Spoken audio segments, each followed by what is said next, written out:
हाँ, अब पहले नाम बता। सर मेरा नाम किशन अग्रवाल है, मैं थान खमरिया में रहता हूँ। थान खमरिया? जी सर। यही विधानसभा कसते हैं? जी सर, थान खमरिया में रहता हूँ। नहीं, विधानसभा कसते हैं? जी सर।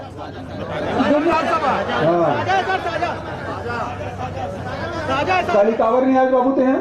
सर मुझे नहीं पता था, क्योंकि मैं रात को जगता हूँ और दिन को सोता हूँ। ये काम तो कौन करते हैं? क्योंकि सर मैं पढ़ाई कर रहा हूँ सर। हाँ, तो मतलब रात के जगना थोड़ी जरूरी है, दिन में पढ़ाई सर कर मैं इस सिचुएशन में फंसा हुआ हूँ कि मुझे रात को जगना पड़ता है। अच्छा चलो ठीक है। अच्छा क्या बोलना चाहते बताओ। सर मैं ये बोलना चाहता हूँ कि जैसे EWS में 4% रिजर्वेशन मिल रहा है। हाँ। तो EWS जिसका 2-3 फैक्ट्री है वो भी डालता है, और सर वहाँ हर साल बनवाना पड़ता है, और वहाँ 500-1000 रुपया भी लगता है सर। और मैं ये कहना चाहता हूँ कि सर 76% मत दीजिए, क्योंकि जनरल वाले जो अपना पॉपुलेशन को कंट्रोल करके रखे हैं, जो पढ़े लिखे हैं सर, उनको क्यों पनिश किया जा रहा है? जो सर पिछड़े वर्ग के हैं उनके ज्यादा बच्चे होते हैं, इसलिए उनके ज्यादा पॉपुलेशन है सर। पॉपुलेशन के हिसाब से रिजर्वेशन ना दिया जाए सर। मैं ये कहना चाहता हूँ, मैं 3-4 साल से परीक्षा की तैयारी कर रहा हूँ सर। मैं 3-4 साल से परीक्षा की तैयारी कर रहा हूँ सर। इस गोल्ड कार्यक्रम में सिर्फ आप बोल रहे हैं। मैं सिर्फ 3-4 मिनट बोलना चाहता हूँ कि सर आप ऐसे सुनो, एक बड़ी बात तो ये सुनो। हाँ। पहले तुम्हारा माइंड प्रीजुडिस है। नहीं है सर, आप सुनो, ये चीज सुन लो। अभी सब लोग बोल रहे हैं, जिसको मैं बोलता हूँ वो जो हाथ उठाते हैं सबको मौका दे रहा हूँ, नहीं दे रहा हूँ? ये गलत आरोप लगा रहा है कि नहीं लगा रहा है ना? तो पहले बात है, अपने वापस लो, समझ गए?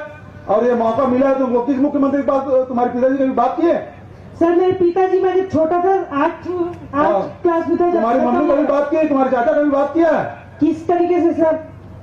कभी अरे कभी माइक दिया है उसको कि बात की है? सर मैं आपसे बात कर रहा हूँ। हाँ, तो इसीलिए भैया तुमको मौका मिला है तो तुम उस पर आरोप लगाओगे। सर आरोप तो मैं लगा सकता हूँ सर, हर कोई लगाता है सर एक दूसरे पे। आप रमन सिंह को लगाते हैं, मोदी को लगाते हैं। सुनो, मैं सुनो, मैं उससे बात करता हूँ। कौन क्लास में पढ़ रहा है अभी? सर मुझे 5 साल हो गए ग्रेजुएशन हुए। 5 सालों की ग्रेजुएशन हुए? जी सर। है ना? जी सर। हाँ। सर आप ऐसा कीजिए, 76% रिजर्वेशन नहीं कीजिए। हाँ। आप जो वैकेंसी आ रही है उसको 2 या 3 गुना कर दीजिए, जिससे सब वर्ग के लोग खुश हो जाएंगे सर। हाँ। आप चुनाव जीत जाएंगे। सर आप ऐसे कर दीजिए, क्योंकि कोर्ट के आप विरुद्ध जा रहे हैं सर। सर आप कोर्ट के विरुद्ध जा रहे हैं और सब युवा को परेशान कर रहे हैं। तुम्हारे सवाल हो गया ना सर? आप सब युवा को परेशान कर रहे हैं। मैं कोर्ट के विरुद्ध जा रहा हूँ, ये बात बोले ना? जी सर। माइक दो, वापस दो सर। चलो माइक दो। अब इसका ये है कि आरक्षण के बारे में सवाल किया। बैठ जाओ सवाल जी, है ना? बहुत अच्छा सवाल है। संविधान में व्यवस्था है कि अनुसूचित जाति और जनजाति के उसके जितनी जनसंख्या है उसके आधार पर आरक्षण मिलना चाहिए। अरे तुम सुनो यार, तुम संविधान को नहीं मानते? हम मानते हैं तो सुन लो, समझ गए? तुम्हारे हिसाब से अकेले संविधान नहीं बनेगा। बाबा साहब अम्बेडकर ने संविधान के सभा की अध्यक्षता की। पंडित जवाहरलाल नेहरू, सरदार वल्लभ भाई पटेल, मौलाना अबुल कलाम आजाद और हमारे छत्तीसगढ़ से घनश्याम दास गुप्ता, समझ गए ना? और हमारे कांकेर के राम प्रसाद पुट्टई, गुरु अगमदास, ये सब संविधान सभा के सदस्य थे। ऐसा नहीं कि केवल वही बड़े नेता थे, हमारे छत्तीसगढ़ के लोग भी 5 लोग थे उस संविधान सभा में। और उस संविधान सभा में तय हुआ कि हमारे अनुसूचित जाति और जनजाति की जितनी जनसंख्या है उसके हिसाब से उतना प्रतिशत आरक्षण मिलना चाहिए। अरे सुनो यार, तुम यार इसका इलाज कराओ। जब मैं बोल रहा हूं तो तुम चुपचाप सुनो। हाँ, मैं इलाज करवा देता हूँ इसका। कलेक्टर साहब, इसका इलाज कराओ। मतलब मैं जब बोल रहा हूं तो तू सुनने के धैर्य होना चाहिए, है ना? सवाल किया तो उसका उत्तर सुनो। दूसरा, पिछड़े वर्ग के लोगों की डिमांड थी कि हमको भी आरक्षण मिलना चाहिए। देश भर में आंदोलन चला। भारत सरकार ने मंडल कमीशन गठित किया और मंडल कमीशन ने सिफारिश की कि देश में 52% पिछड़े वर्ग के लोग रहते हैं और इसलिए उनको 27% आरक्षण मिलना चाहिए। ठीक है? फिर अभी पिछले समय इस इलेक्शन के पहले भारत सरकार ने, प्रधानमंत्री नरेंद्र मोदी जी ने ये व्यवस्था की कि ईडब्ल्यूएस जो अपर क्लास के जो गरीब लोग हैं उन लोगों को भी 10% तक के आरक्षण दिया जाए। ये व्यवस्था भारत सरकार की। अब हमारे सामने छत्तीसगढ़ में स्थिति बनी कि आरक्षण देना है तो मध्य प्रदेश के समय 1994 में जो व्यवस्था थी वहां अनुसूचित जाति की जनसंख्या 16%, जनजाति की जनसंख्या 20% और 20-16 मिलाकर फिर 14% पिछड़े वर्ग को दिया। सुप्रीम कोर्ट के इस आदेश के 50% से अधिक नहीं हो सकता। अब बात आई, छत्तीसगढ़ बना। छत्तीसगढ़ में 2011-12 तक के आदिवासियों को केवल 20% मिलता रहा। आदिवासी समाज के लोग आंदोलन किए, हमारी जनसंख्या 32% है, हमको 32% आरक्षण मिलना चाहिए क्योंकि संविधान में व्यवस्था है। और उसके तहत उनको दिया गया। भारतीय जनता पार्टी की सरकार रमन सिंह ने 32% अनुसूचित जनजाति के, 12%, जबकि अनुसूचित जाति की जनसंख्या 13% है 2011 की जनगणना में, लेकिन 1% अनुसूचित जाति के आरक्षण कम किया। तो 32-12 ये हुआ, 14% पिछड़े वर्ग को दिया, जबकि वो हो गया 58%, 50% से एक्सीड कर गया।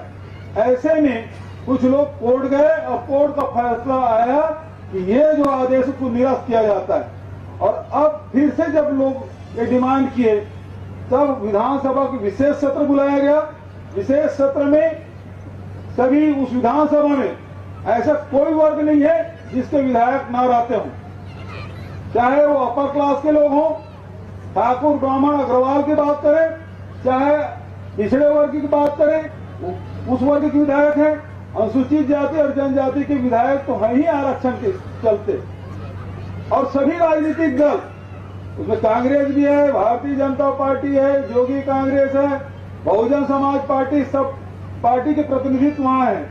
और सब लोगों ने एक राय से ये प्रस्ताव पारित किया विधानसभा में कि अनुसूचित जाति को 13%, अनुसूचित जनजाति को 32%, पिछड़े वर्ग को, उसके लिए हमने हेड काउंट कराया पूरे प्रदेश में और उसके हिसाब से 42.5% आया, उनको मिला 27%। और ईडब्ल्यूएस से भी हेड काउंट कराया, पूरे देश में पहली बार हुआ है। पूरे देश में भारत सरकार ने भी ईडब्ल्यूएस के 10% तक किया है, लेकिन उसके पास भी हेड काउंट नहीं है। केवल छत्तीसगढ़ सरकार के पास ईडब्ल्यूएस के लिए हेड काउंट कराया गया, उसमें 3.5% आया और उसको 4% उसके लिए आरक्षण की व्यवस्था की गई। बताइए ना, संविधान के या मंडल कमीशन के या भारत सरकार के फैसले के खिलाफ में एक लाइन भी या 1% भी किसी का कम या ज्यादा किया हूं?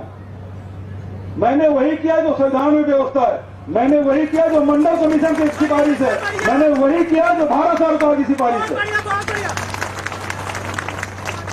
तो मैं किसी के विरोध में नहीं हूं, ये पूरा प्रदेश मेरा है, पूरे प्रदेश का मैं सेवक हूं और इसलिए मैं किसी के साथ अन्याय नहीं कर सकता।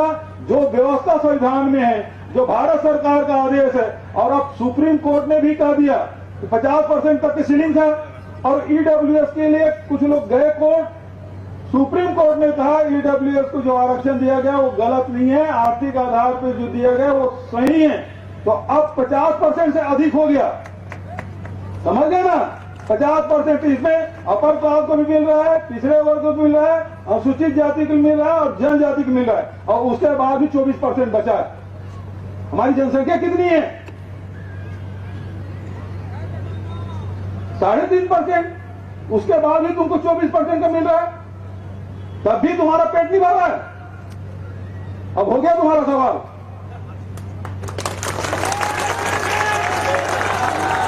हम किसी के साथ अन्याय नहीं करते, सबके साथ न्याय करना है, सबको अधिकार मिलना चाहिए। क्या अनुसूचित जाति का अधिकार नहीं मिलना चाहिए?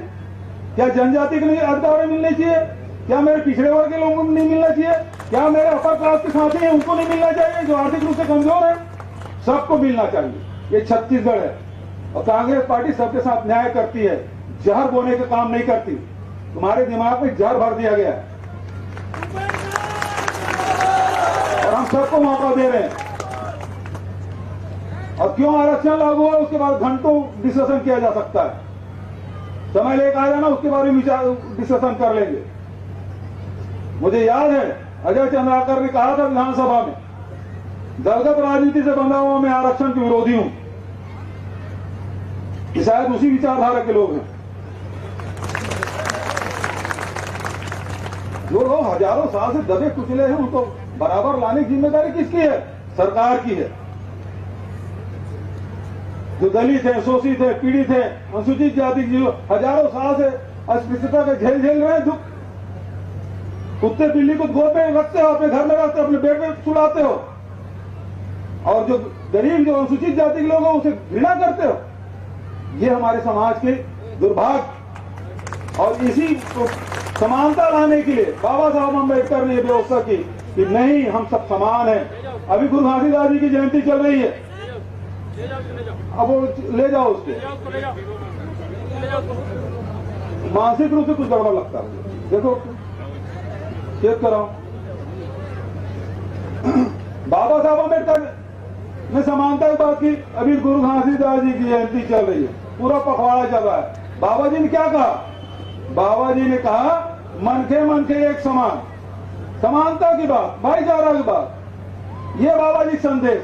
और हम उस संदेश को मानने के लिए इनकार कर रहे हैं, क्योंकि आप ज्यादा पढ़े लिखे हो, आपके पास ज्यादा बुद्धि है, मौका मिलना चाहिए आपको। लेकिन दूसरे को भी हमारे परिवार के सदस्य हैं। मान लो मेरे घर में 4 बच्चे हैं, एक कमजोर हो गया तो उसके साथ न्याय कर दूं? एक बच्चा बहुत होशियार है तो बढ़िया है, वो आगे बढ़ जाएगा। लेकिन जो सबसे कमजोर बच्चा है, माता पिता सबसे ज्यादा उसका ध्यान रखते हैं। मेरा बच्चा कमजोर है, दिव्यांग हो गया है, मानसिक रूप से कमजोर है, पढ़ाई लिखाई में कमजोर है, तो माता पिता सबसे ज्यादा ध्यान किसका रखते हैं? कमजोर बच्चे के। तो सरकार यदि कमजोर लोगों के साथ में खड़ा होती है तो किसी तकलीफ क्यों होना चाहिए? हम उस वर्ग को ऊपर उठाना चाहते हैं। ये योजनाएं क्या है? गोधन न्याय योजना, भूमि श्रमिक न्याय योजना, राजीव गांधी किसान न्याय योजना क्या है? छत्तीसगढ़ में संपदा बहुत है, लेकिन हमको वितरण मिल रहा था क्या? आज छत्तीसगढ़ में आप देखेंगे कि 1,50,000 करोड़ रुपया मेरे माटा है।